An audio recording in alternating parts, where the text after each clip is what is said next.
कि जो लोग इस बात का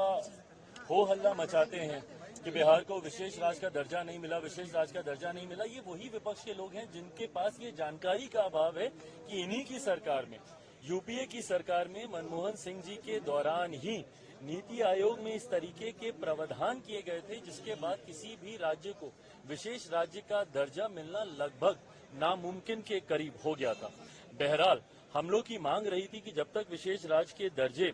का दर्जा हम लोग को नहीं मिलता, स्पेशल पैकेजेस हम लोग को दिए जाएं। मैं धन्यवाद करूंगा मेरे प्रधानमंत्री आदरणीय नरेंद्र मोदी जी का, मैं धन्यवाद करूंगा हमारी वित्त मंत्री आदरणीय निर्मला सीतारमण जी का कि उन्होंने बिहार को जिस तरीके से स्पेशल पैकेजेस देकर, और मेरे लिए बिहारी होने के नाते खुशी की बात है और मेरी पार्टी लोक जनशक्ति पार्टी रामविलास ने हमेशा बिहार फर्स्ट बिहारी फर्स्ट के विजन के साथ आगे बढ़ने का काम किया है। इस बजट में बिहार फर्स्ट बिहारी फर्स्ट को भी धरातल पर उतारने के प्रावधान दिए गए हैं। जहां एक तरफ इंफ्रास्ट्रक्चर इसमें मजबूती देने का काम किया गया है, वहां पे ब्रिजेस बना के, वहां पे क्या कहते हैं मेडिकल कॉलेजेस की बात हो, वहां पे एयरपोर्ट्स की बात हो, तो जहां एक तरफ बिहार के इंफ्रास्ट्रक्चर को मजबूत किया गया है, वहीं वहां की अर्थव्यवस्था को मजबूत देने के लिए वहां पे अलग अलग राज्यों में गया हो, राजगीर हो, अलग अलग राज्यों में जिस तरीके से टूरिज्म को भी वहां पे बढ़ावा देने के लिए प्रावधान किए गए हैं, जिस तरीके से बाढ़ की एक बहुत बड़ी समस्या जिससे हम लोग हमेशा दशकों से हम लोग परेशान रहे हैं,